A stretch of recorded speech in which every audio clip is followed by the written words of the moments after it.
Dios no te perdonará, pero yo sí puedo perdonarte, me decía el pastor Miguel mientras me besaba en el cuarto de la iglesia. Yo tenía 14 años y creía que él era el representante de Dios en la tierra. 40 años después entiendo que no era un demonio, era algo peor, un monstruo disfrazado de Dios.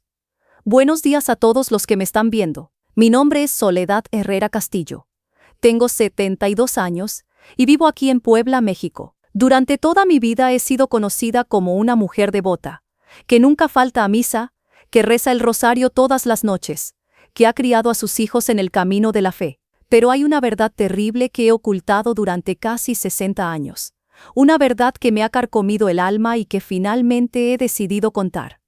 Si me están viendo desde cualquier lugar de México o del mundo, por favor déjenme un comentario diciéndome desde dónde me escriben. Necesito saber que hay personas ahí afuera dispuestas a escuchar una historia que muchos preferirían mantener enterrada. También les pido que le den me gusta a este video y se suscriban al canal Memorias de las Abuelas, porque historias como la mía necesitan ser contadas para romper el silencio que protege a los depredadores. Lo que voy a relatarles hoy no es fácil de escuchar. Es la historia de cómo un hombre que se hacía llamar siervo de Dios destruyó mi infancia, mi adolescencia y gran parte de mi vida adulta. Es la historia de cómo la fe que debería haberme protegido se convirtió en el arma que se usó contra mí. Es la historia del pastor Miguel Ángel Contreras, un hombre que durante 30 años dirigió la Iglesia Evangélica Luz del Mundo en nuestro barrio de Puebla, y que durante 5 años de mi vida me convirtió en su víctima secreta. Antes de continuar, quiero aclarar algo muy importante. No estoy hablando en contra de la fe, ni en contra de la religión, ni en contra de los pastores o sacerdotes buenos que realmente sirven a Dios. Estoy hablando en contra de los lobos vestidos de oveja, de los monstruos que usan la autoridad religiosa para satisfacer sus perversiones. Mi historia comienza en 1965, cuando yo tenía 12 años y mi familia se mudó al barrio de San Miguel, una zona humilde de Puebla donde la mayoría de las familias eran trabajadoras, honestas y profundamente religiosas. En 1965, mi padre Aurelio Herrera perdió su trabajo en la fábrica textil donde había laborado durante 15 años. La crisis económica había golpeado duramente a las industrias mexicanas, y muchas familias como la nuestra tuvimos que buscar nuevos horizontes para sobrevivir. Éramos una familia de 8, mis padres, mis 5 hermanos y yo. Yo era la tercera hija, entre Roberto de 16 años, María de 15, yo con 12, después venían Carmen de 10, José de 8, y la pequeña Luz de apenas 5 años. Papá era un hombre trabajador pero de pocas palabras, mientras que mamá, Esperanza Castillo, era el corazón de la familia, siempre con una sonrisa a pesar de las dificultades. La casa que encontramos en el barrio San Miguel era pequeña pero digna, 2 cuartos, una sala que también servía como comedor, una cocina y un pequeño patio trasero donde mamá podía tender la ropa y cultivar algunas plantas de cilantro y chile. Lo más importante para mis padres era que estaba a solo 3 cuadras de la Iglesia Evangélica Luz del Mundo, donde podrían continuar con la fe que había sido el centro de sus vidas desde siempre. La Iglesia Evangélica Luz del Mundo era un edificio modesto pero imponente para nuestro barrio. Tenía capacidad para unas 200 personas, con bancos de madera simple, un púlpito alto desde donde el pastor predicaba, y una gran cruz de madera que dominaba todo el altar. Las paredes estaban decoradas con versículos bíblicos pintados a mano, y siempre olía a incienso y a las flores que las hermanas de la congregación traían cada domingo. El primer domingo que asistimos, conocimos al pastor Miguel Ángel Contreras. Era un hombre de 45 años, alto, de complexión robusta, con una barba negra bien cuidada, y una voz profunda que resonaba en toda la iglesia cuando predicaba. Vestía siempre trajes oscuros impecables, llevaba una Biblia grande con tapas de cuero bajo el brazo, y tenía una manera de mirar que parecía atravesarte el alma. Hermanos, nos dijo después del servicio, acercándose a nuestra familia con una sonrisa que parecía sincera, bienvenidos a la casa del Señor, soy el pastor Miguel, y esta es su iglesia, su hogar espiritual. Mis padres quedaron inmediatamente impresionados. El pastor Miguel hablaba con autoridad, citaba versículos bíblicos de memoria, y tenía una manera de explicar las escrituras que hacía que todo pareciera tener sentido perfecto. Además, era evidente que la congregación lo respetaba y admiraba profundamente. Que Dios bendiga a esta hermosa familia, continuó el pastor, poniendo su mano en el hombro de mi padre. Veo que tienen hijos jóvenes. Será un privilegio ayudarlos a crecer en los caminos del Señor. Cuando sus ojos se posaron en mí, sentí algo extraño. No era miedo exactamente, pero tampoco era la paz que se suponía. Debía sentir en la presencia de un hombre de Dios. Era algo indefinible, como si hubiera visto algo en su mirada que no correspondía con sus palabras santas. Esta jovencita tiene ojos muy inteligentes, le dijo a mis padres. Seguramente será una gran sierva del Señor cuando crezca. Mis padres sonrieron orgullosos. Mi madre incluso se sonrojó un poco ante el cumplido del pastor hacia su hija. Pero yo, sin entender por qué, quise esconderme detrás de mi padre. Los primeros meses en la iglesia fueron normales. Asistíamos a los servicios dominicales por la mañana, a los estudios bíblicos de los miércoles por la noche, y a las reuniones especiales que se organizaban para celebrar fechas importantes del calendario cristiano. La iglesia se convirtió rápidamente en el centro de nuestras vidas sociales. Era allí donde mis padres conocieron a otros matrimonios que se convirtieron en sus amigos cercanos. Era allí donde mis hermanos y yo conocimos a otros jóvenes de familias cristianas. Era allí donde encontrábamos no solo alimento espiritual, sino también apoyo comunitario cuando las cosas se ponían difíciles económicamente. El pastor Miguel era especialmente carismático con los jóvenes. Organizaba actividades especiales para nosotros. Estudios bíblicos juveniles los sábados por la tarde, coros donde podíamos cantar himnos, incluso excursiones ocasionales a lugares de la naturaleza donde podíamos meditar en la creación de Dios. Durante estos primeros meses comencé a destacar en las actividades de la iglesia. Tenía facilidad para memorizar versículos bíblicos, participaba activamente en las discusiones durante los estudios, y había desarrollado una voz bonita para cantar en el coro juvenil. El pastor Miguel comenzó a notarme más frecuentemente. Soledad tiene un corazón especialmente abierto a la palabra de Dios, le comentaba a mis padres después de los servicios. Es raro encontrar una fe tan pura en alguien tan joven. Estamos muy orgullosos de ella, respondía mi madre. Siempre ha sido nuestra hija más espiritual. Me gustaría trabajar más de cerca con ella, sugirió el pastor. Creo que Dios tiene planes especiales para Soledad. Con el permiso de ustedes, me gustaría darle algunas enseñanzas privadas para desarrollar mejor sus dones espirituales. Mis padres no solo dieron su permiso, sino que se sintieron honrados de que el pastor considerara a su hija lo suficientemente especial como para darle atención personal. En aquella época, tener la atención del líder religioso era considerado una bendición, un honor que no todas las familias recibían. Por supuesto, pastor, respondió mi padre. Será un privilegio para Soledad recibir sus enseñanzas. Yo debería haber estado emocionada. Debería haber sentido que se me estaba dando una oportunidad especial de crecer en mi fe, pero algo en mi interior me advertía que no todo estaba bien. Había algo en la manera como el pastor me miraba cuando mis padres no estaban viendo. Algo en cómo su mano se demoraba un poco más de lo necesario cuando me saludaba. Algo en el tono de su voz cuando hablaba conmigo a solas. Pero yo tenía solo 12 años. No tenía palabras para expresar esas sensaciones, ni experiencia para entender qué significaban. Y sobre todo, había sido criada para respetar y obedecer a las figuras de autoridad, especialmente a los representantes de Dios. Las sesiones privadas comenzaron un sábado por la tarde de marzo de 1966. El pastor me había citado a las 4 de la tarde en su oficina, que estaba ubicada en la parte trasera de la iglesia, separada del templo principal por un pasillo largo y oscuro.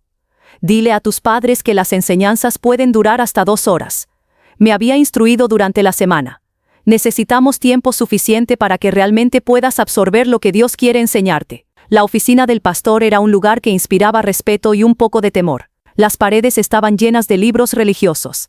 Había un escritorio grande de madera oscura, una silla de cuero negro donde él se sentaba, y 2 sillas más pequeñas frente al escritorio para los visitantes. Detrás de su silla colgaba un crucifijo grande, y en la pared lateral había varios diplomas y certificados que atestiguaban su educación teológica. Siéntate, hija mía, me dijo cuando llegué. Su voz era suave, paternal. Hoy vamos a comenzar un viaje espiritual muy especial juntos. Abrió su Biblia en el libro de los Salmos y comenzó a leerme algunos versículos sobre la pureza del corazón y la importancia de la obediencia a Dios. Durante los primeros 30 minutos todo parecía normal. Era como cualquier estudio bíblico, solo que individual en lugar de grupal. Pero entonces comenzó a hablar de temas que me hicieron sentir incómoda. Soledad, me dijo, cerrando la Biblia y mirándome directamente, ¿sabes que tu cuerpo es un templo del Señor? Sí, pastor. respondí, porque había escuchado esa enseñanza antes en los sermones dominicales. ¿Y sabes que como templo del Señor tu cuerpo debe mantenerse puro y santo? Sí, pastor. Pero la pureza no es solo no hacer cosas malas, continuó, levantándose de su silla y caminando hacia donde yo estaba sentada. La pureza también requiere que aprendas a conocer tu cuerpo, a entender cómo Dios lo creó, para poder mantenerlo verdaderamente santo. No entendía exactamente a dónde quería llegar con esa conversación, pero algo en mi estómago comenzó a sentirse revuelto. Dios me ha dado la responsabilidad de enseñar a las jóvenes de esta congregación sobre la pureza, siguió diciendo, ahora parado justo a mi lado. Es una responsabilidad sagrada que no tomo a la ligera. Puso su mano en mi hombro. Era una mano grande, pesada, que se sentía demasiado caliente a través de mi blusa. ¿Confías en mi soledad? Sí, pastor, respondí automáticamente, porque esa era la respuesta que se esperaba de mí. ¿Y crees que yo siempre voy a hacer lo que Dios quiere que haga? Sí, pastor. Muy bien. Entonces necesito que me prometas algo muy importante. Todo lo que aprendas en estas sesiones especiales es entre tú, yo y Dios. No puedes compartirlo con nadie más, ni siquiera con tus padres, porque ellos no están preparados para entender estas enseñanzas avanzadas. ¿Me prometes guardar el secreto? Debería haber preguntado por qué era necesario mantener secretos. Debería haber sentido alarma ante esa petición. Pero yo era una niña de 12 años que había sido educada para obedecer sin cuestionar, especialmente a las figuras religiosas. Se lo prometo, pastor. Muy bien. Ahora cierra los ojos y vamos a orar juntos para que Dios nos guíe en estas enseñanzas. Cerré los ojos y bajé la cabeza, esperando escuchar una oración. En lugar de eso sentí sus dos manos posarse en mis hombros, después moverse lentamente hacia mi cuello, después hacia pastor, susurré, abriendo los ojos, ¿qué está haciendo?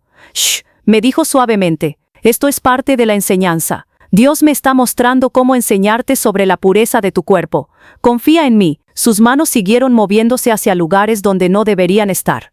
Yo me sentí confundida, asustada, pero también paralizada por la autoridad que él representaba. Esto es lo que Dios quiere, murmuró en mi oído. Esto es parte de tu preparación para ser una verdadera sierva del Señor. Esa primera sesión duró exactamente lo que él había prometido, 2 horas. Durante ese tiempo el pastor Miguel me tocó de maneras que sabía que estaban mal, pero que él justificaba con versículos bíblicos torcidos y explicaciones sobre enseñanzas especiales de pureza. Cuando terminó me miró con seriedad. Recuerda lo que prometiste, Soledad.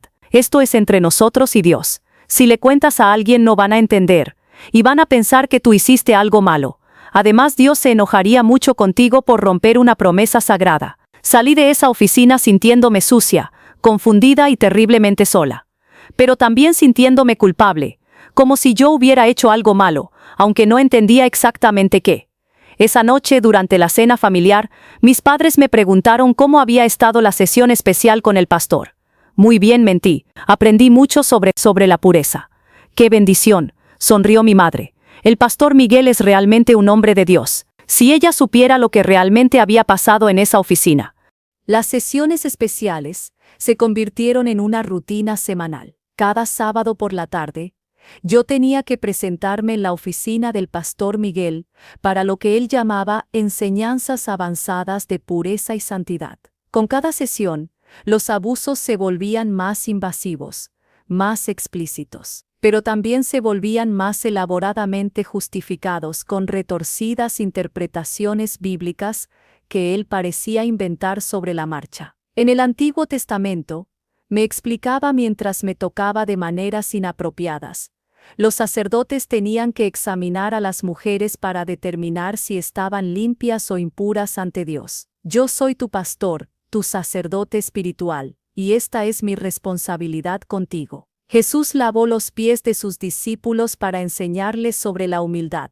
Decía en otra ocasión, mientras me obligaba a desvestirme, yo estoy lavando tu espíritu de la impureza del mundo para prepararte para ser una verdadera sierva de Dios. Pablo escribió que nuestros cuerpos son templos del Espíritu Santo, continuaba mientras abusaba de mí. Yo estoy consagrando tu templo para que Dios pueda habitarlo completamente. Cada perversión era envuelta en lenguaje sagrado. Cada abuso era presentado como un acto de servicio a Dios. Cada violación de mi inocencia era justificada como parte de mi preparación espiritual. Y yo, con apenas 12 años, No tenía las herramientas intelectuales o emocionales para reconocer que estaba siendo manipulada. Todo lo que sabía era que me sentía terrible después de cada sesión, pero que el pastor me aseguraba que esos sentimientos eran normales, que era el espíritu del mundo resistiéndose a mi purificación espiritual. Es normal que te sientas confundida al principio, me decía después de cada abuso. Eva también se sintió confundida cuando Dios le enseñó sobre su cuerpo en el jardín del Edén. Pero con el tiempo aprenderás a apreciar estas enseñanzas especiales que Dios te está dando a través de mí. El pastor también comenzó a darme tareas especiales para hacer en casa. Quiero que cada noche, antes de dormir, te arrodilles junto a tu cama y agradezcas a Dios por las enseñanzas especiales que estás recibiendo, me instruía. Y quiero que pidas perdón por cualquier pensamiento impuro que hayas tenido sobre nuestras sesiones. También quiero que ayunes un día a la semana, añadía. El ayuno te ayudará a mantener tu espíritu puro y receptivo a las enseñanzas de Dios. Estas tareas tenían el efecto de hacerme sentir como si fuera cómplice de lo que estaba pasando. Si yo tenía que agradecer a Dios por los abusos y pedir perdón por sentirme mal acerca de ellos, entonces tal vez realmente era culpa mía. Tal vez realmente estaba siendo privilegiada con enseñanzas especiales, y mi malestar era solo mi naturaleza pecaminosa resistiéndose a la voluntad de Dios. En casa comencé a cambiar de maneras que mis padres notaron pero malinterpretaron. Soledad está muy seria últimamente, comentó mi madre con mi padre una noche que pensaron que yo no estaba escuchando. Es normal, respondió mi padre. Está creciendo volviéndose más madura. Y las enseñanzas especiales del pastor probablemente la están haciendo más reflexiva sobre las cosas espirituales. Tienes razón, es una bendición que el pastor haya visto potencial en ella. Si ellos supieran que mi seriedad no era madurez espiritual, sino depresión. Si supieran que mi quietud no era reflexión, sino trauma. Si supieran que las bendiciones del pastor estaban destruyendo a su hija día tras día. Durante el primer año de abusos, el pastor Miguel mantuvo ciertos límites. Sus tocamientos eran inapropiados y traumáticos, pero no llegaban a la violación completa. Eso cambió cuando cumplí 13 años. Has crecido mucho este año, me dijo durante una de las sesiones de sábado. Dios me está mostrando que estás lista para enseñanzas más avanzadas. ¿Qué tipo de enseñanzas, pastor? Enseñanzas sobre cómo una mujer debe servir a Dios completamente, con todo su ser. Esa tarde, el pastor Miguel me violó por primera vez. El dolor físico fue terrible, pero el dolor emocional fue aún peor. Mientras abusaba de mí, seguía hablando en su tono suave y paternal. Esto es lo que significa entregarse completamente a Dios, murmuró. Estás aprendiendo a sacrificar tu voluntad, tu comodidad, tu propio deseo por servir a un propósito más alto. Duele, pastor, lloré. Jesús también sufrió en la cruz, respondió sin detenerse. El sufrimiento purifica el alma. Tu dolor de hoy se convertirá en gloria mañana. Después, mientras yo me vestía temblando y llorando, él se sentó tranquilamente en su escritorio y abrió su Biblia. Vamos a leer juntos el versículo que Dios puso en mi corazón para ti hoy, dijo como si nada hubiera pasado. Leyó de 1 Corintios 6 y 19, Viente, o ignoráis que vuestro cuerpo es templo del Espíritu Santo, el cual está en vosotros, el cual tenéis de Dios, y que no sois vuestros. Porque habéis sido comprados por precio, glorificad pues a Dios en vuestro cuerpo y en vuestro espíritu, los cuales son de Dios. ¿Ves? Me explicó con esa sonrisa horrible que había aprendido a temer. Tu cuerpo no te pertenece a ti, le pertenece a Dios. Y Dios me ha dado la autoridad de enseñarte cómo usar tu cuerpo para glorificarlo. Pero pastor, me atreví a objetar entre lágrimas, esto no se siente como glorificar a Dios. Su expresión se endureció por un momento, y por primera vez vi algo peligroso en sus ojos. ¿Estás cuestionando la voluntad de Dios, Soledad? Estás diciendo que tú, una niña de 13 años, sabes más sobre los caminos de Dios que su siervo ungido. No, pastor, respondí rápidamente, aterrorizada por el cambio en su tono. Muy bien, porque cuestionar a los ungidos de Dios es un pecado muy serio. La Biblia dice claramente, no toquéis a mis ungidos, ni hagáis mal a mis perros. Ponete. Se levantó de su silla y vino hacia mí, poniendo sus manos en mis hombros con una fuerza que me hizo encorvarme. Soledad, necesitas entender algo muy importante. Dios me ha dado autoridad sobre esta iglesia, y sobre todos los que están bajo mi cuidado espiritual. Eso te incluye a ti. Cuando yo te enseño, es Dios quien te enseña a través de mí. Cuando yo te toco, es Dios quien te toca a través de mí. Resistirte a mí es resistirte a Dios mismo. Entiendo, pastor. Además, continuó, su voz volviéndose aún más amenazante. Si alguna vez le cuentas a alguien sobre nuestras enseñanzas especiales, no solo estarías rompiendo tu promesa sagrada a Dios, sino que también estarías causando un escándalo terrible que podría destruir esta iglesia y lastimar a muchas familias inocentes. Nunca le contaría a nadie, pastor. Eso espero, porque si lo hicieras, Dios no solo te castigaría a ti, sino también a tu familia. Tu padre podría perder su trabajo. Tu madre podría enfermarse. Tus hermanos podrían sufrir accidentes terribles. ¿Quieres ser responsable de todo ese sufrimiento? No, pastor. Muy bien, entonces seguiremos con nuestras enseñanzas especiales como Dios quiere, y nunca más volverás a cuestionar su voluntad. ¿Entendido? Entendido, pastor. Esa noche llegué a casa más destruida que nunca. No solo había sido violada físicamente, sino que también había sido amenazada con consecuencias terribles para mi familia si alguna vez revelaba lo que estaba pasando. Durante la cena, mi padre hizo un comentario casual que me heló la sangre. El pastor Miguel es realmente un hombre bendecido por Dios, dijo. Hoy me comentó que está muy impresionado con el progreso espiritual de Soledad. Dice que nunca había visto una fe tan pura en alguien tan joven. Estamos muy orgullosos de ella, añadió mi madre sonriéndome con amor genuino. Es una bendición tener una hija tan dedicada a los caminos del Señor. En ese momento entendí completamente la trampa en la que estaba atrapada. No solo estaba siendo abusada, sino que mis propios padres veían ese abuso como una bendición. No solo estaba siendo manipulada con amenazas sobre mi familia, sino que mi familia realmente admiraba al hombre que me estaba destruyendo. No había escape. No había a quién acudir. No había manera de contar la verdad sin que pareciera que yo era la mentirosa, la perturbadora, la que estaba tratando de dañar a un hombre santo. Esa noche por primera vez, consideré seriamente la posibilidad de quitarme la vida. Los años siguientes se convirtieron en un ciclo infernal de abuso, manipulación y silencio forzado.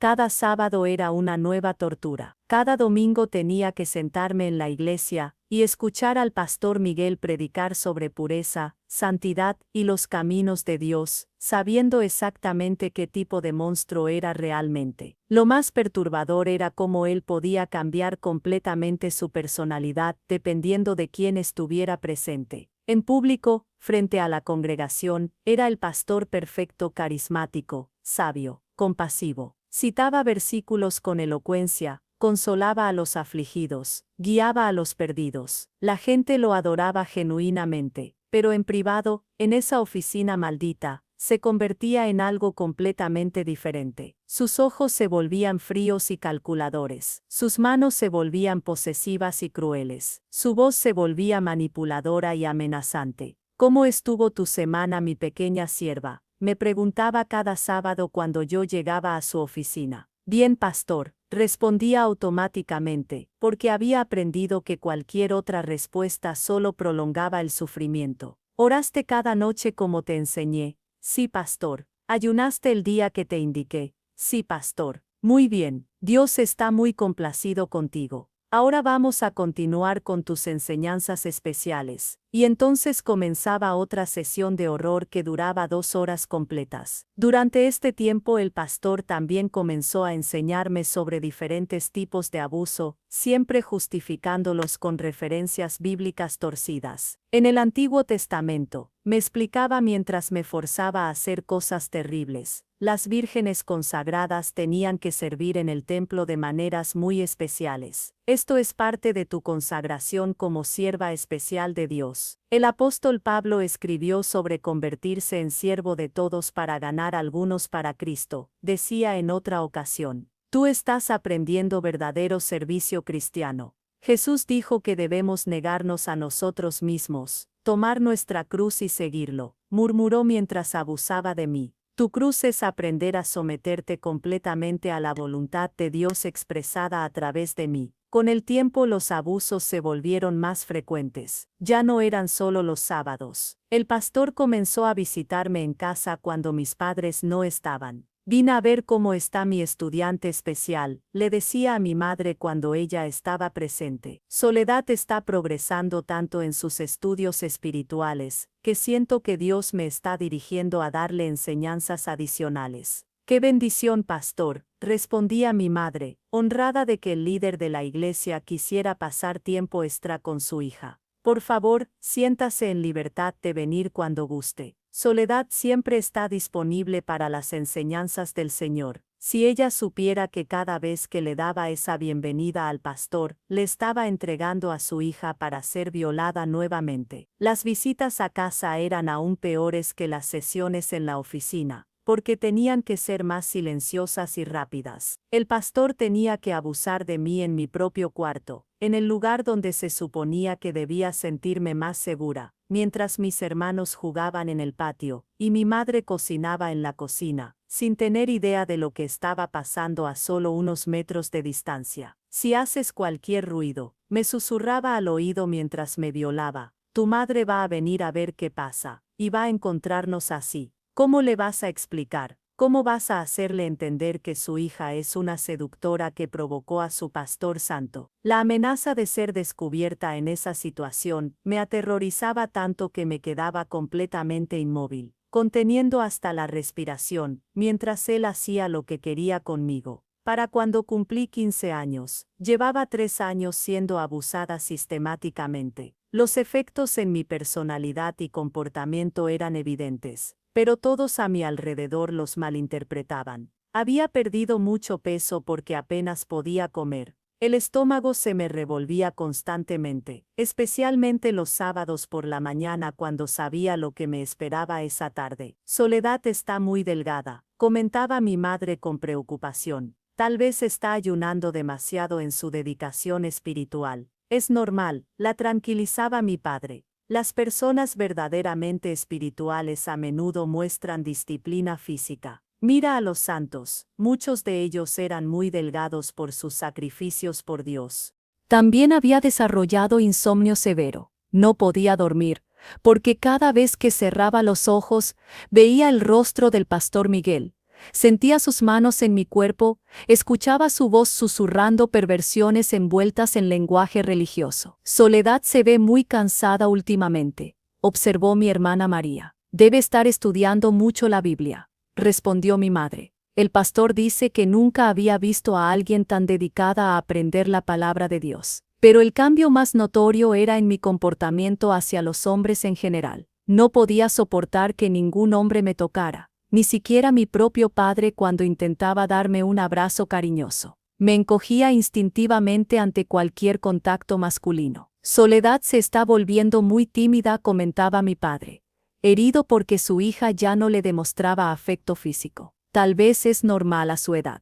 Es pudor, explicaba mi madre. Es una señal de que se está volviendo una señorita decente. El pastor Miguel debe estar enseñándole bien sobre la modestia cristiana. Si ellos supieran que mi modestia no era virtud cristiana sino trauma profundo. Si supieran que mi incapacidad de aceptar contacto físico masculino era porque estaba siendo violada sistemáticamente por el hombre que se suponía debía estar enseñándome sobre pureza. Durante este periodo también comencé a tener problemas académicos. Mis calificaciones en la escuela cayeron dramáticamente porque no podía concentrarme, nada que no fuera el terror constante que vivía. Los maestros dicen que Soledad está muy distraída en clase, le reportó mi madre a mi padre después de una junta escolar. Debe ser porque está muy enfocada en sus estudios espirituales, razonó mi padre. A veces cuando Dios nos llama a algo más alto, las cosas del mundo se vuelven menos importantes. Incluso mis hermanos notaban los cambios,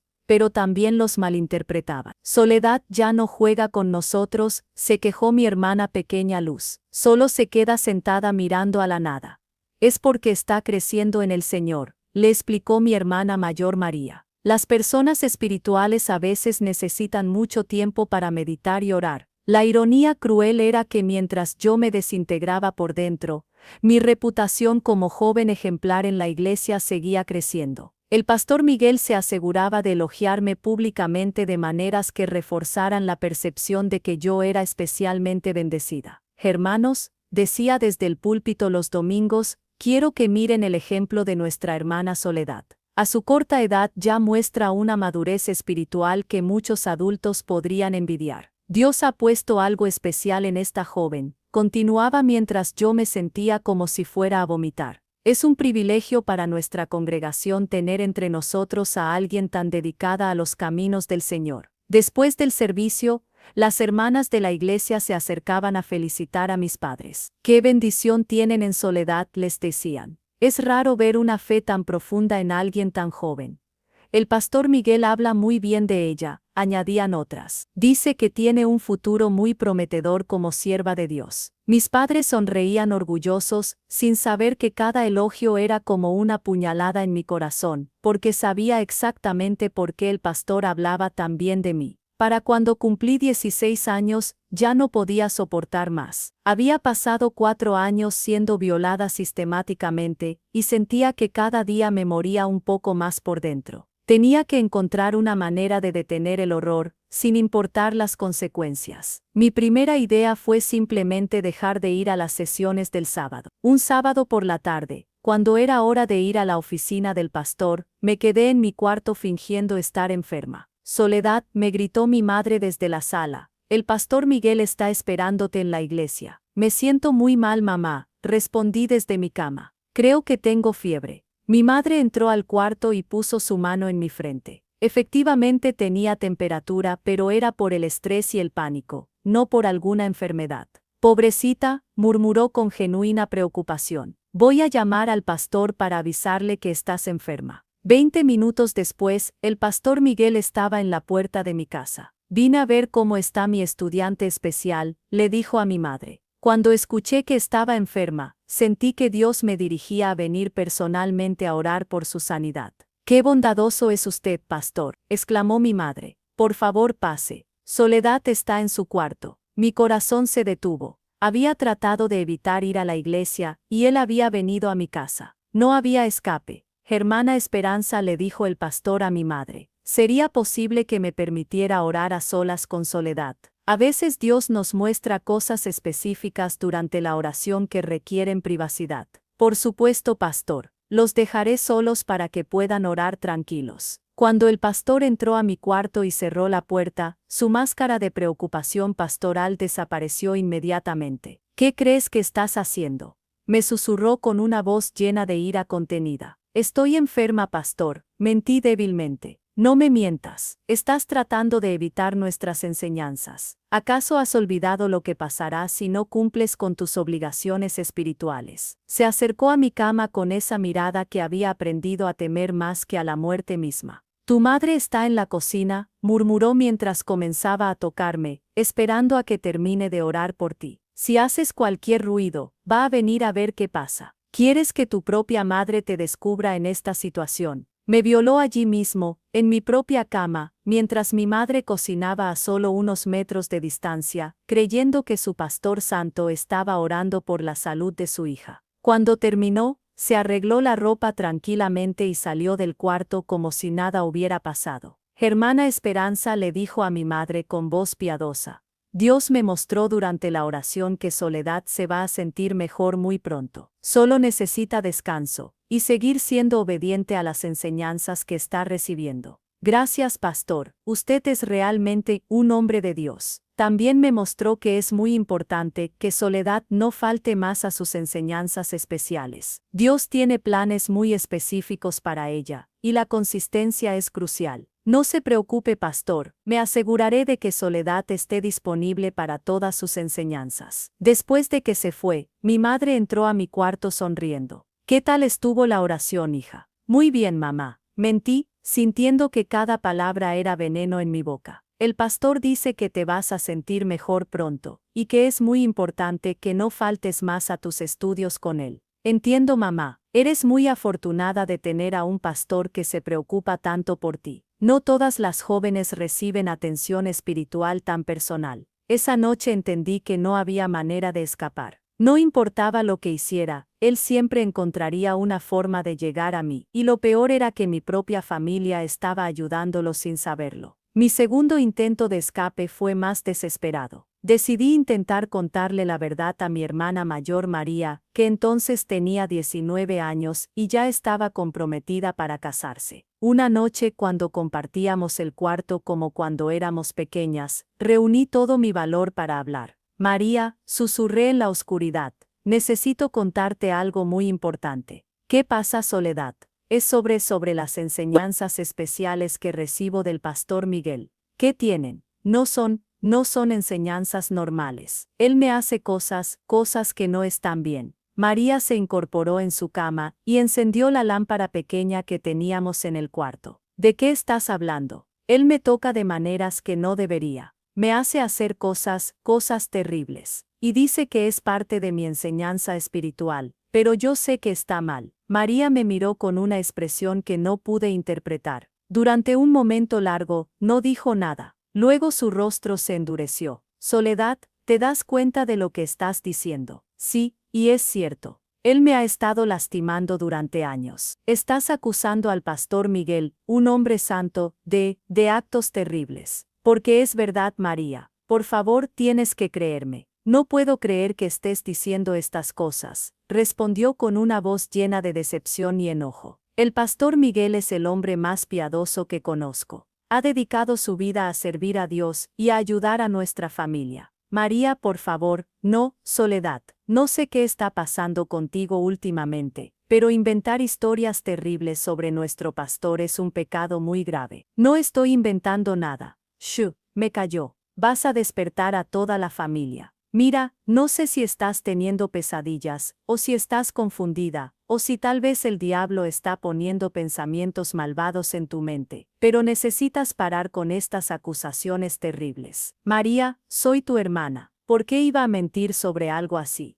No sé por qué. Tal vez porque estás celosa de la atención especial que el pastor te doña. Tal vez porque quieres llamar la atención, o tal vez porque realmente has estado teniendo pensamientos impuros y estás proyectándolos en él. Sus palabras fueron como bofetadas. Mi propia hermana, la persona en quien más confiaba en el mundo, no solo no me creía, sino que me estaba culpando. Si yo fuera tú, continuó, oraría mucho pidiendo perdón por estos pensamientos terribles, y nunca más volvería a repetir estas acusaciones contra un hombre de Dios. Pero María, pero nada. Y más te vale que no le cuentes estas fantasías a nadie más, porque podrías causar un escándalo terrible que dañaría a toda nuestra familia y a toda la iglesia. No vas a hacer nada para ayudarme, voy a orar por ti, respondió apagando la lámpara. Para que Dios te libere de estos pensamientos malvados. Esa noche lloré hasta quedarme sin lágrimas. Si mi propia hermana no me creía, ¿quién me iba a creer? Si la persona más cercana a mí pensaba que yo estaba mintiendo o delirando, ¿qué esperanza tenía de que alguien más me ayudara? Al día siguiente María me evitó durante todo el día. Era evidente que mi confesión la había perturbado profundamente, pero no de la manera que yo esperaba. En lugar de preocuparse por mí, parecía preocupada por la maldad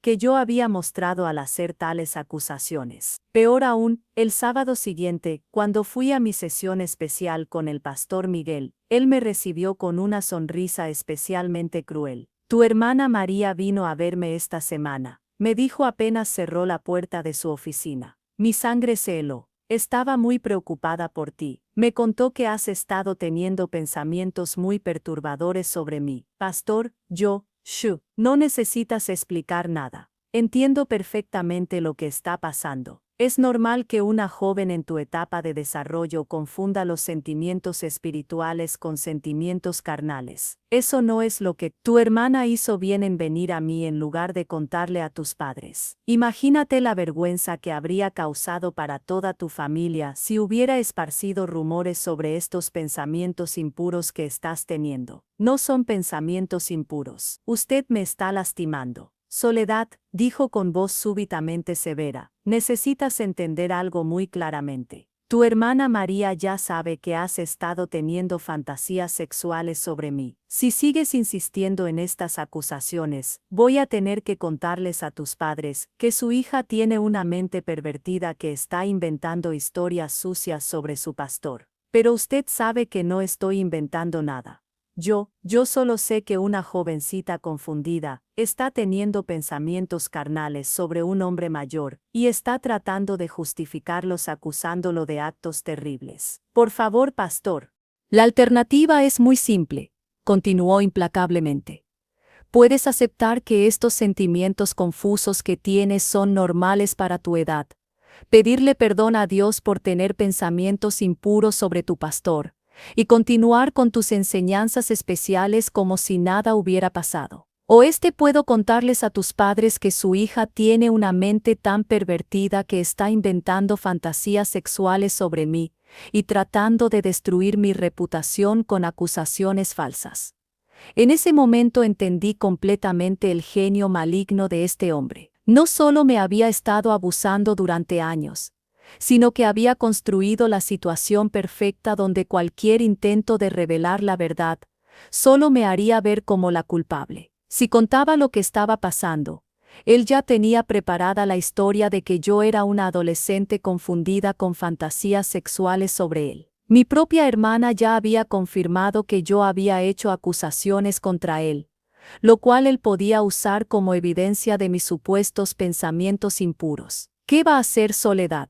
Voy a continuar con las enseñanzas, pastor. Muy buena decisión. Y ahora, para demostrar que realmente estás arrepentida por haber tenido esos pensamientos terribles sobre mí, vamos a tener una sesión especialmente intensa hoy. Esa tarde me violó con una brutalidad que no había mostrado antes. Era su manera de castigarme por haber intentado revelarlo, y su manera de demostrarme que él tenía control total sobre la situación. Después, mientras me vestía temblando, me dijo algo que me aterrorizó más que todos los abusos físicos juntos. Desde ahora voy a hablar con tus padres sobre la posibilidad de que vengas a vivir aquí en la iglesia como mi asistente especial. Les voy a decir que Dios me ha mostrado que tienes un llamado muy especial para servir de tiempo completo.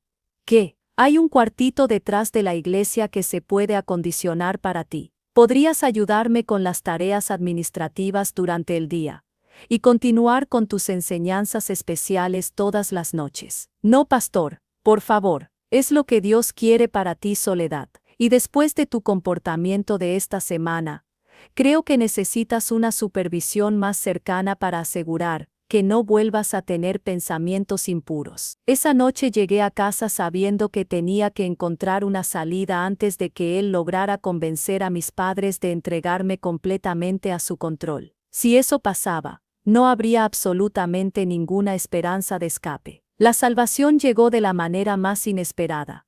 Solo 3 semanas después de que el pastor Miguel amenazara con llevarme a vivir en la iglesia. Era un martes por la noche, durante el estudio bíblico semanal. Como siempre, toda mi familia estaba presente, junto con unas 40 personas más de la congregación. El pastor Miguel estaba dando una enseñanza sobre la pureza y la santidad, ironías que me causaban náuseas físicas cada vez que las escuchaba. Hermanos, decía desde el púlpito con esa voz que había aprendido a odiar más que cualquier sonido en el mundo. Dios nos llama a mantener nuestros templos puros y santos, separados del mundo y dedicados completamente a Él. Era entonces cuando ocurrió algo que cambiaría todo. La puerta principal de la iglesia se abrió bruscamente, y entró un hombre que no reconocí. Era joven, tal vez de unos 25 años, bien vestido, con una expresión determinada en el rostro. Detrás de él venían 2 policías uniformados. Pastor Miguel Ángel Contreras, dijo el hombre joven con voz fuerte que se escuchó en toda la iglesia. El pastor se detuvo en medio de su sermón, visiblemente sorprendido por la interrupción. Sí, ¿en qué puedo ayudarle? Mi nombre es licenciado Fernando Ruiz. Represento a varias familias que han presentado denuncias formales contra usted por abuso sexual de menores. Un murmullo de shock recorrió toda la congregación. Mi corazón comenzó a latir tan fuerte que pensé que todos podrían escucharlo. ¿Cómo se atreve a interrumpir un servicio religioso con acusaciones tan terribles?, respondió el pastor, tratando de mantener su compostura pero con una voz que temblaba ligeramente. Señor Contreras tiene derecho a permanecer callado. Todo lo que diga podrá ser usado en su contra. Un momento, interrumpió mi padre levantándose de su asiento. ¿De qué acusaciones están hablando? El pastor Miguel es un hombre santo. Señor, respondió el licenciado mirando a mi padre. Tenemos testimonios de por lo menos 6 familias cuyos hijos menores fueron abusados sexualmente por este hombre durante sus supuestas enseñanzas especiales. Sentí como si el mundo se hubiera detenido. No estaba sola. Había otras víctimas. Había otras familias que habían descubierto la verdad. Eso es imposible, protestó mi madre desde su asiento. Nuestro pastor jamás haría algo así. Señora, dijo uno de los policías con voz amable pero firme, entendemos que esto es un shock, pero tenemos evidencia suficiente para proceder con el arresto. El pastor Miguel, viendo que no había escape, hizo un último intento desesperado de mantener su imagen. Hermanos de la congregación, dijo con voz temblorosa, esto es una persecución del diablo contra la obra de Dios. Las fuerzas del mal siempre atacan a los siervos fieles. Si es inocente, respondió el licenciado, tendrá oportunidad de demostrarlo en el tribunal. Por ahora, debe acompañarnos. Fue entonces cuando pasó algo que jamás olvidaré. Mientras los policías se acercaban al púlpito para arrestar al pastor Miguel, sus ojos me encontraron entre la multitud. Por un segundo vi pánico puro en su mirada. Pero luego, esa mirada se transformó en algo aún más aterrador, una amenaza silenciosa que decía claramente, si tú hablas te vas a pagar. Pero yo no había hablado, no había tenido valor para denunciar. Mi salvación había venido porque otras víctimas, o las familias de otras víctimas, habían sido más valientes que yo. Mientras esposaban al pastor Miguel y se lo llevaban, toda la congregación se quedó en shock absoluto. Algunas personas lloraban, otras oraban en voz alta, otras simplemente se quedaron sentadas en silencio tratando de procesar lo que acababa de ocurrir. Esto no puede ser cierto, murmuraba mi madre una y otra vez. No puede ser cierto. Hay algún error, decía mi padre con voz quebrada. Alguien está mintiendo. Alguien quiere dañar a un hombre de Dios. Pero yo sabía que no había error. Sabía que finalmente la verdad había salido a la luz. Y por primera vez en 5 años, sentí algo parecido a la esperanza. Esa noche, mientras mi familia discutía en voz baja sobre lo que había pasado, yo me quedé en silencio.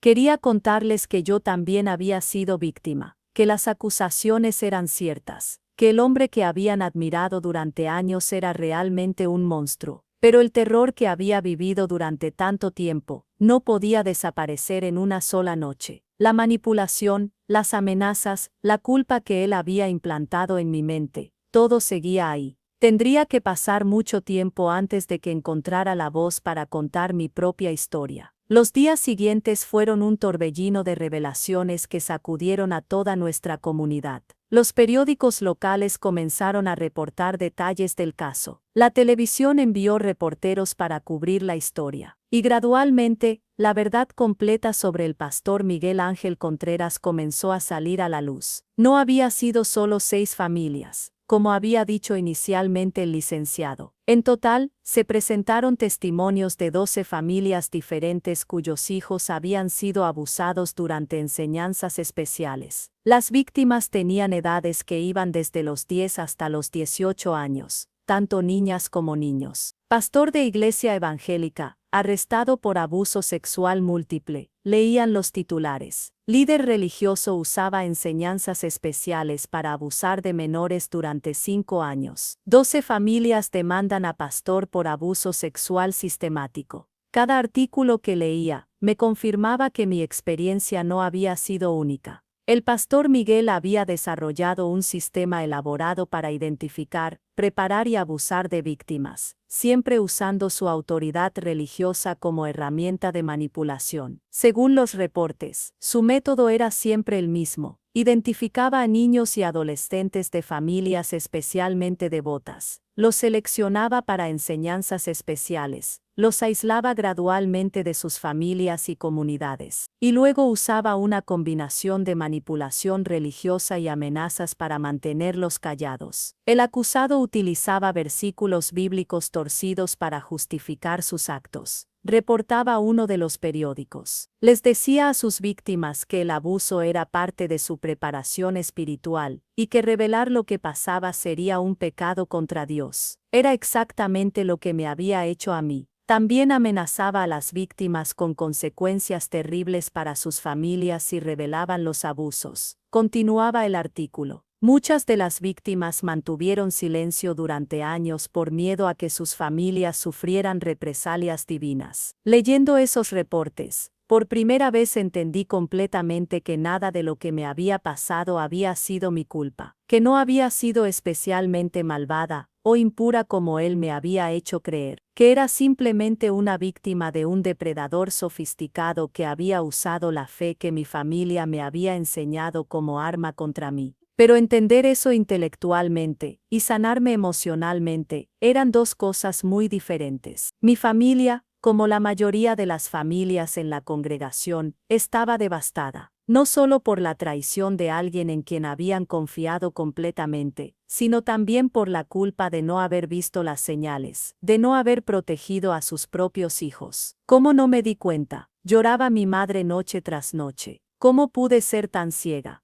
Todos fuimos ciegos. La consolaba mi padre, pero su voz también estaba llena de dolor y culpa. Él nos engañó a todos. Durante esas conversaciones familiares, yo quería desesperadamente revelar que yo también había sido víctima. Quería contarles que habían estado enviando a su hija a ser abusada cada sábado durante 5 años. Quería pedirles que me ayudaran a procesar el trauma que había estado cargando sola durante tanto tiempo. Pero el miedo seguía siendo más fuerte que la necesidad de liberación. ¿Y si no me creían? ¿Y si pensaban que yo también era culpable de alguna manera? ¿Y si mi revelación los destruía aún más de lo que ya estaban? Además, había algo más que me detenía: la vergüenza. Durante 5 años, el pastor Miguel me había convencido de que yo era cómplice de los abusos, de que de alguna manera los había provocado o permitido. Aunque racionalmente sabía que eso no era cierto, emocionalmente seguía sintiéndome sucia, culpable, indigna.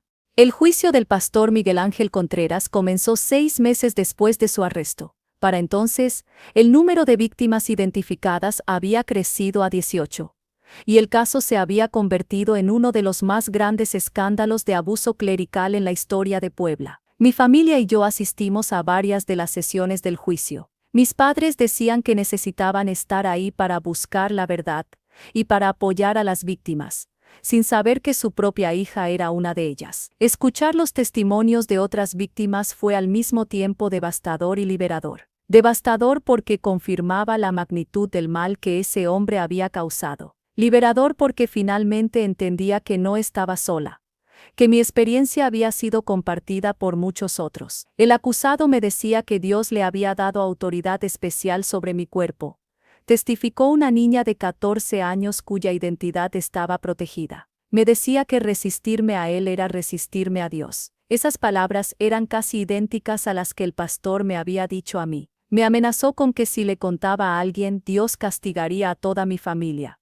Testificó otro joven. Me hizo prometer que guardaría el secreto como una promesa sagrada. Otra vez, exactamente lo que me había hecho a mí. Me decía que el abuso era parte de mi preparación espiritual para ser una verdadera sierva de Dios. Testificó una adolescente. Usaba versículos de la Biblia para justificar todo lo que me hacía. Testimonio tras testimonio, escuchaba ecos de mi propia experiencia. El pastor Miguel había usado las mismas técnicas, las mismas manipulaciones, las mismas amenazas con cada una de sus víctimas. El momento más impactante del juicio fue cuando el pastor Miguel tomó el estrado en su propia defensa. Incluso enfrentando 18 testimonios en su contra, seguía manteniendo su inocencia y tratando de presentarse como víctima de una conspiración. Hermanos, dijo dirigiéndose al jurado con la misma voz persuasiva que había usado desde el púlpito durante tantos años.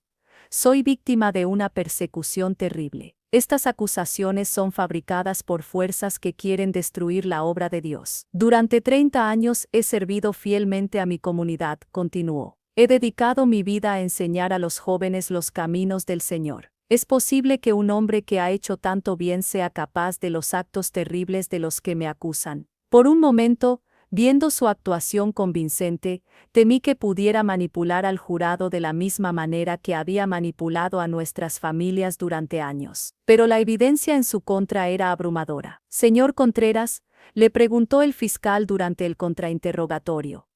¿Puede explicar por qué 18 jóvenes diferentes, de familias diferentes que no se conocían entre sí, han contado historias prácticamente sobre sus supuestas enseñanzas especiales? Como dije, es una conspiración, respondió el pastor, pero por primera vez su voz sonaba menos segura. Una conspiración que involucra a 18 menores de edad que no se conocían entre sí. El diablo es capaz de muchas cosas. Señor Contreras, ¿puede explicar por qué se encontraron en su oficina objetos personales de varias de las víctimas? Ropa interior de niñas, fotografías que había tomado sin permiso. Eso fue, alguien puso esas cosas ahí para incriminarme. Alguien entró a su oficina privada, a la cual solo usted tenía las llaves, para plantar evidencia. Es posible. Señor Contreras, ¿puede explicar por qué varias víctimas conocían detalles íntimos sobre su cuerpo?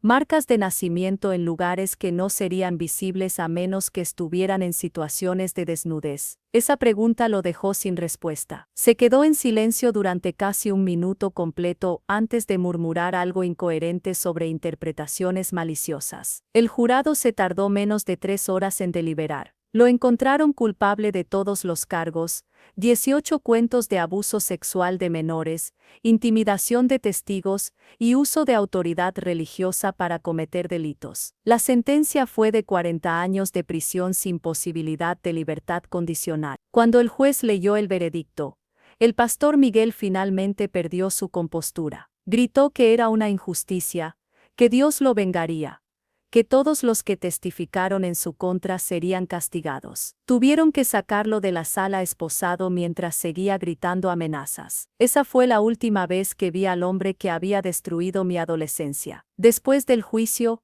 muchas cosas cambiaron en mi vida y en la de mi familia. La congregación de la Iglesia Luz del Mundo se desintegró completamente. Algunas familias se cambiaron a otras iglesias, otras abandonaron la religión organizada por completo, y algunas, como la mía, pasaron por un periodo largo de crisis de fe. ¿Cómo vamos a confiar en otro pastor después de esto?, se preguntaba mi madre. ¿Cómo sabemos que no estamos siendo engañados otra vez?, añadía mi padre. Fueron preguntas que no tenían respuestas fáciles. Para mí, el periodo después del juicio fue de emociones contradictorias. Por un lado, sentía un alivio enorme de saber que el pastor Miguel estaba finalmente preso y no podría lastimar a nadie más. Por otro lado, seguía cargando el peso de mi propio secreto, y ese peso se estaba volviendo cada vez más difícil de soportar. Ver a otras víctimas encontrar valor para testificar me hacía sentir cobarde por no haber hablado. Escuchar a mis padres expresar compasión por las víctimas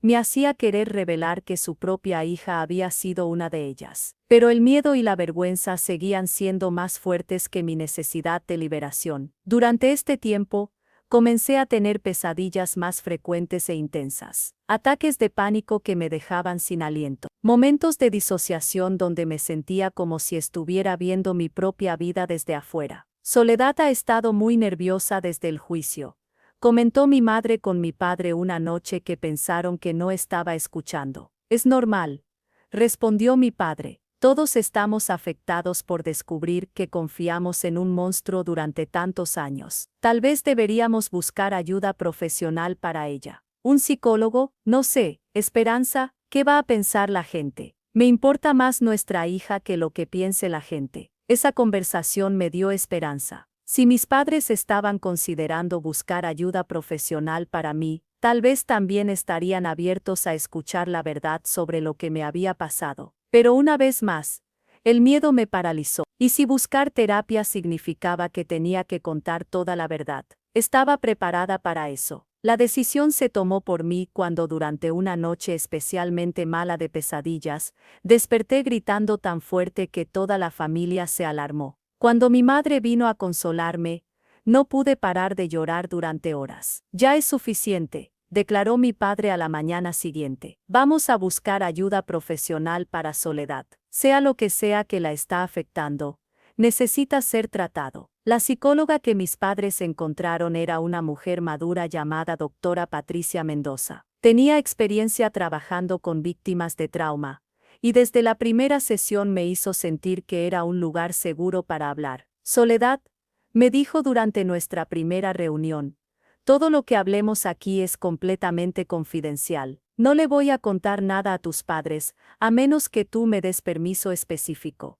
Nada, nada. Mi trabajo es ayudarte a ti, no juzgarte ni reportarle a nadie lo que me cuentes. Esa promesa de confidencialidad fue lo que finalmente me dio valor para comenzar a hablar. No pude contar toda la historia en la primera sesión, ni en la segunda, ni en la tercera. Fueron necesarias casi 2 meses de sesiones semanales antes de que pudiera articular completamente lo que me había pasado. Pero cuando finalmente lo hice, fue como si un dique se hubiera roto dentro de mí. Todo salió de una vez, los 5 años de abusos, la manipulación religiosa, las amenazas, el miedo, la culpa, la vergüenza, el trauma, todo. La doctora Mendoza me escuchó sin juzgar, sin interrumpir, sin mostrar shock o disgusto. Cuando terminé de hablar, lo primero que me dijo fue algo que necesitaba escuchar desesperadamente. Soledad, nada de lo que me has contado fue tu culpa. Absolutamente nada.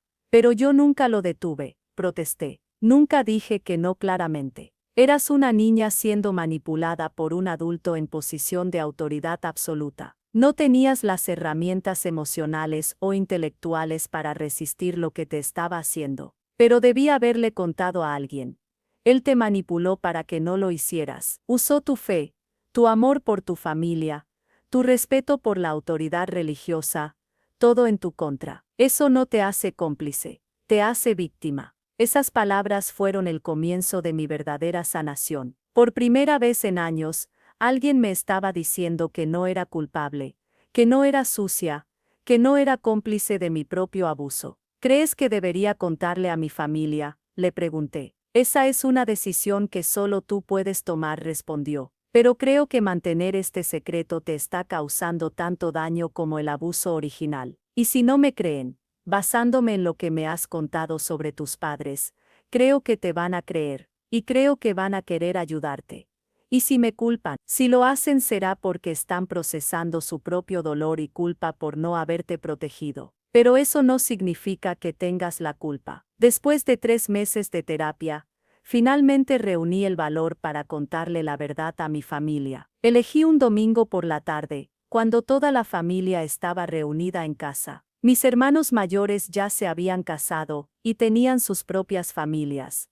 Pero Roberto, María, Carmen, José, Luz y yo seguíamos viviendo en la casa familiar. Familia, dije después de la comida dominical, necesito contarles algo muy importante. ¿Qué pasa, hija?, preguntó mi madre, notando la seriedad en mi voz. Es sobre el pastor Miguel, y sobre lo que me pasó durante esos años. Inmediatamente, toda la atención de la familia se enfocó en mí. Mi padre dejó de leer su periódico. Mis hermanos dejaron de hacer lo que estaban haciendo. ¿Qué quieres decir?, preguntó mi padre. Durante los 5 años que recibí enseñanzas especiales del pastor Miguel, comencé, sintiendo que mi voz temblaba. Él me abusó sexualmente. El silencio que siguió fue ensordecedor. ¿Qué?, susurró mi madre, poniéndose pálida. El pastor Miguel me violó repetidamente durante 5 años, desde que tenía 12 hasta que tenía 17 años. Me manipuló para que guardara silencio diciéndome que era parte de mi preparación espiritual. Mi padre se levantó bruscamente de su silla,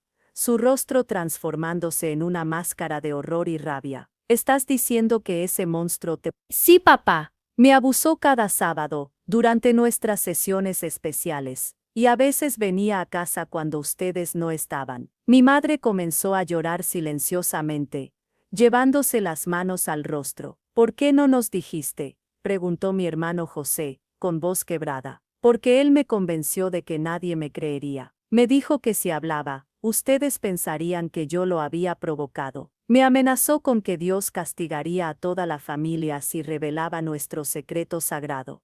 Mi hermana María, que años antes no me había creído cuando traté de contarle, ahora estaba llorando abiertamente. Soledad, perdóname, murmuró. Cuando trataste de contarme años atrás, yo no te creí. Pensé que no es tu culpa, María. Él era muy hábil manipulando la situación para que nadie me creyera. Mi padre caminó hacia mí y me abrazó con una fuerza que nunca había sentido antes. Perdóname, hija mía, lloró en mi oído. Perdóname por no protegerte. Perdóname por entregarte a ese monstruo una y otra vez. No es culpa de ustedes, papá.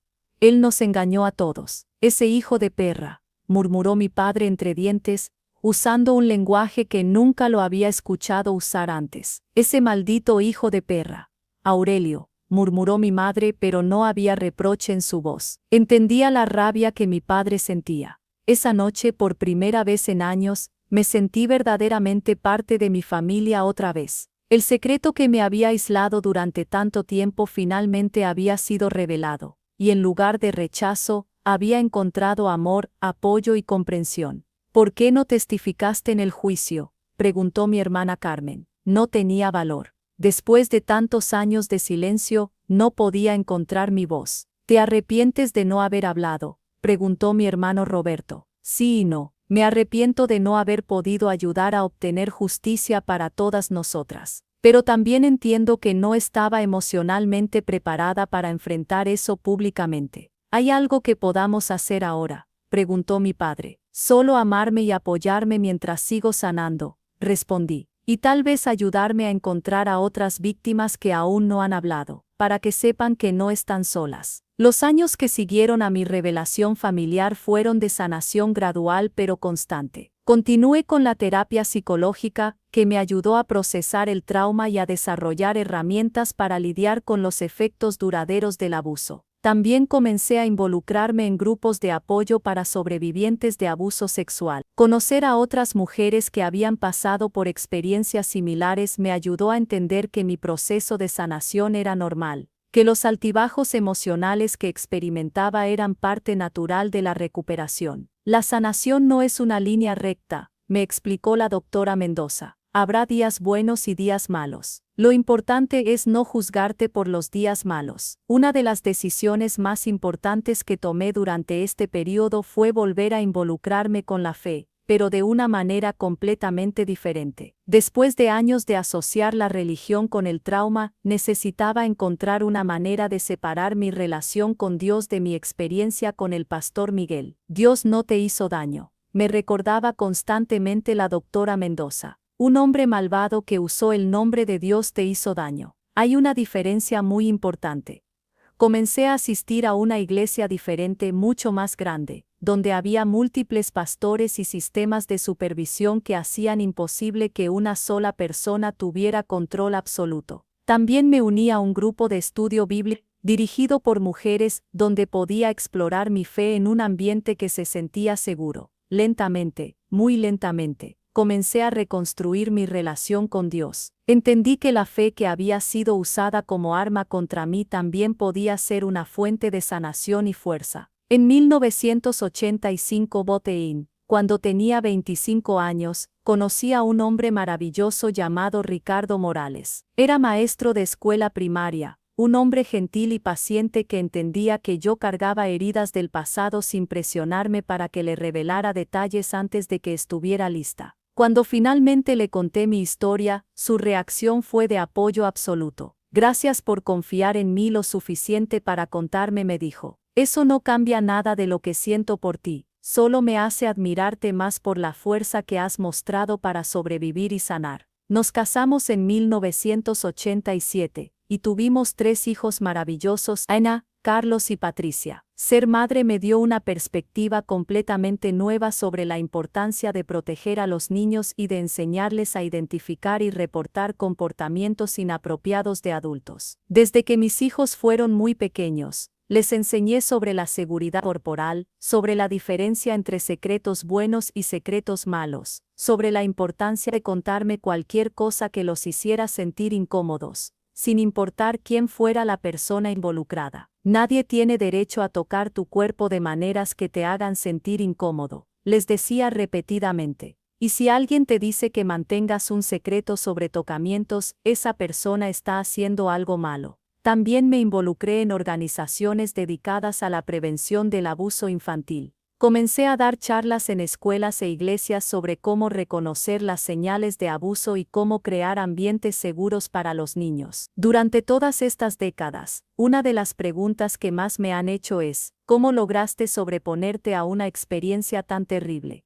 La respuesta no es simple, porque la sanación del trauma no es simple. Pero puedo compartir algunas de las cosas que me ayudaron en mi camino. Primero, aceptar que no era mi culpa. Esto tomó años de terapia y mucho trabajo emocional, pero fue fundamental. Mientras me culpara a mí misma por lo que pasó, no podía comenzar verdaderamente a sanar. Segundo, encontrar mi voz. Mantener el secreto durante tantos años me estaba matando por dentro. Cuando finalmente pude hablar sobre lo que me había pasado, primero con la terapeuta y después con mi familia, comencé a sentir que recuperaba el control sobre mi propia historia. Tercero, entender que la sanación es un proceso, no un destino. Hubo días en que pensé que había superado completamente el trauma y otros días en que me sentía de vuelta al principio. Aprender a ser paciente conmigo misma fue crucial. Cuarto, transformar mi dolor en propósito. Involucrarme en la prevención del abuso infantil me ayudó a sentir que mi experiencia terrible podía servir para proteger a otros niños. Quinto, reconstruir mi relación con la fe. Esto no es necesario para todos los sobrevivientes, pero para mí fue importante separar mi relación con Dios de mi experiencia con el abuso religioso. Y sexto, rodearse de personas que me amaran y apoyaran incondicionalmente. Mi familia, mi esposo, mis amigos, mi terapeuta, todos jugaron papeles cruciales en mi sanación. En el 2005 Veraporta, recibí una llamada que me informó que el pastor Miguel Ángel Contreras había muerto en prisión. Tenía 78 años y había pasado los últimos 17 años de su vida encarcelado. Mi primera reacción no fue alegría ni satisfacción. Fue una extraña mezcla de alivio y tristeza. Alivio porque finalmente podía estar segura de que nunca más lastimaría a nadie. Tristeza por todas las vidas que había destruido, incluyendo la suya propia. ¿Cómo te sientes al saber que murió?, me preguntó mi esposo esa noche. Vacía, respondí honestamente. Durante tantos años él tuvo tanto poder sobre mi vida, que ahora que se fue para siempre, no sé qué sentir. Tal vez eso significa que finalmente eres libre de él.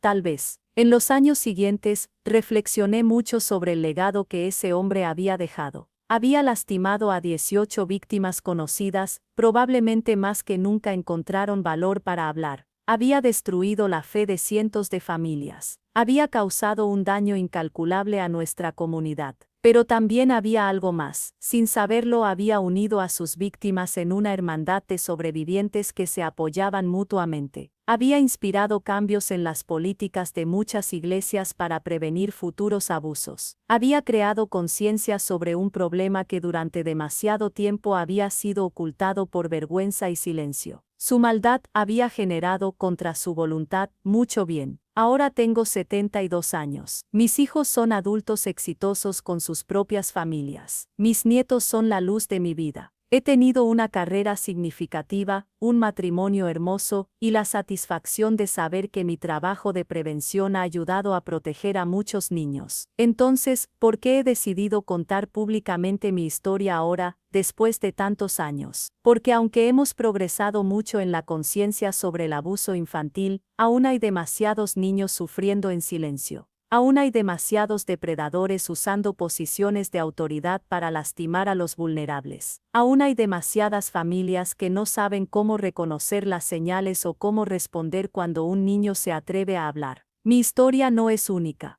En este momento, en algún lugar hay una niña de 12 años siendo manipulada por alguien en quien su familia confía. Hay un adolescente siendo amenazado para mantener silencio sobre abusos terribles. Hay una familia enviando inconscientemente a su hijo a ser victimizado por alguien que se presenta como figura religiosa respetable. Si mi historia puede ayudar a una sola familia a reconocer las señales, si puede dar valor a un solo sobreviviente para buscar ayuda, si puede prevenir que un solo niño sea victimizado, entonces vale la pena el dolor de revivirla públicamente. También hablo porque quiero que otros sobrevivientes sepan que es posible sanar, que es posible reconstruir una vida hermosa después del trauma, que no están solos, no tienen la culpa, y que merecen amor, apoyo y justicia. A los padres que me están escuchando, por favor manténganse vigilantes. Los depredadores no son extraños espantosos que se esconden en callejones oscuros. Son personas que ustedes conocen, en quienes confían, que tienen acceso a sus hijos. Pueden ser maestros, entrenadores, líderes religiosos, familiares, amigos de la familia. Enseñen a sus hijos sobre la seguridad corporal desde pequeños. Créenles cuando les cuenten algo que los incomoda. No dejen nunca a sus hijos solos con adultos, sin importar cuán respetables parezcan. A los sobrevivientes que me están escuchando, no están solos. No es su culpa. Merecen sanación, amor y justicia.